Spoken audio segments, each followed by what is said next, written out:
एक साहूकार था जो भगवान शिव का अनन्य भक्त था।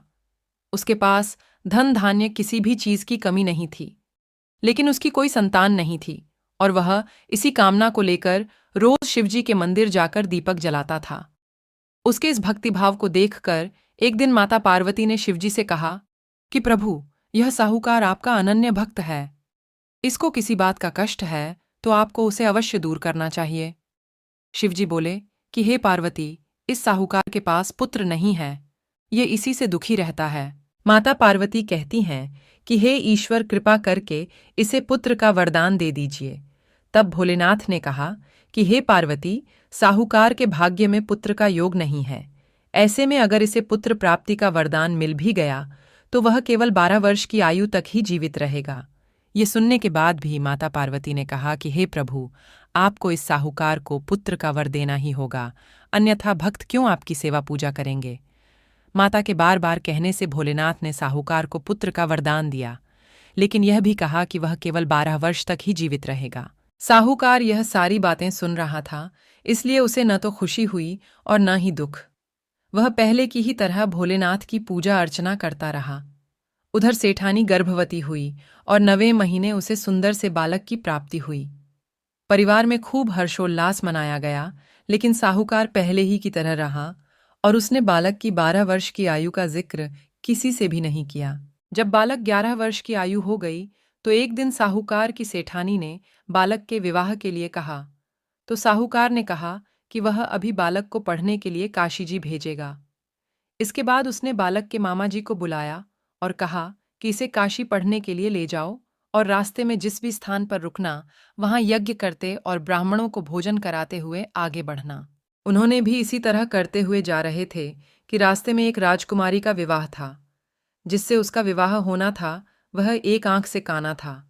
तो उसके पिता ने जब अति सुंदर साहूकार के बेटे को देखा तो उनके मन में आया कि क्यों न इसे ही घोड़ी पर बिठाकर शादी के सारे कार्य संपन्न करा लिए जाएं।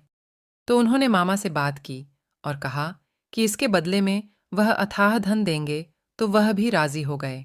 इसके बाद साहूकार का बेटा विवाह की बेदी पर बैठा और जब विवाह कार्य संपन्न हो गए तो जाने से पहले उसने राजकुमारी की चुंदरी के पल्ले पर लिखा कि तेरा विवाह तो मेरे साथ हुआ, लेकिन जिस राजकुमार के साथ भेजेंगे वह तो एक आंख का काना है।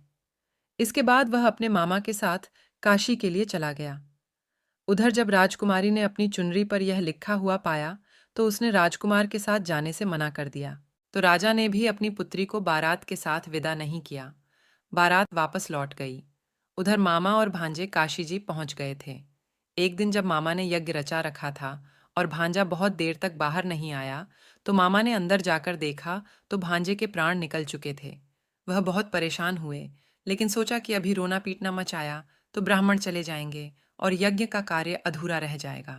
जब यज्ञ संपन्न हुआ तो मामा ने रोना पीटना शुरू किया। उसी समय शिव पार्वती उधर से जा रहे थे तो माता पार्वती ने शिवजी से पूछा, हे प्रभु, ये कौन रो रहा है। तभी उन्हें पता चलता है कि यह तो भोलेनाथ के आशीर्वाद से जन्मा साहूकार का पुत्र है। तब माता पार्वती कहती हैं कि हे स्वामी, इसे जीवित कर दें, अन्यथा रोते रोते इसके माता पिता के प्राण निकल जाएंगे। तब भोलेनाथ ने कहा कि हे पार्वती, इसकी आयु इतनी ही थी सो वह भोग चुका। लेकिन माँ के बार बार आग्रह करने पर भोलेनाथ ने उसे जीवित कर दिया। लड़का ओम नम शिवाय करते हुए जी उठा और मामा भांजे दोनों ने ईश्वर को धन्यवाद दिया और अपनी नगरी की ओर लौटे। रास्ते में वही नगर पड़ा और राजकुमारी ने उन्हें पहचान लिया। तब राजा ने राजकुमारी को साहूकार के बेटे के साथ बहुत सारे धन धान्य के साथ विदा किया। उधर साहूकार और उसकी पत्नी छत पर बैठे थे। उन्होंने यह प्रण कर रखा था कि यदि उनका पुत्र सकुशल न लौटा तो वह छत से कूदकर अपने प्राण त्याग देंगे। तभी लड़के के मामा ने आकर साहूकार के बेटे और बहू के आने का समाचार सुनाया, लेकिन वे नहीं माने तो मामा ने शपथ पूर्वक कहा। तब तो दोनों को विश्वास हो गया और दोनों ने अपने बेटे बहू का स्वागत किया। उसी रात साहूकार को स्वप्न ने शिवजी ने दर्शन दिया और कहा कि तुम्हारे पूजन से मैं प्रसन्न हुआ। इसी प्रकार जो भी व्यक्ति इस कथा को पढ़ेगा या सुनेगा उसके समस्त दुख दूर हो जाएंगे और मनोवांछित सभी कामनाओं की पूर्ति होगी। ओम नमः शिवाय। भगवान शिव आप पर कृपा दृष्टि हमेशा बनाए रखें। धन्यवाद।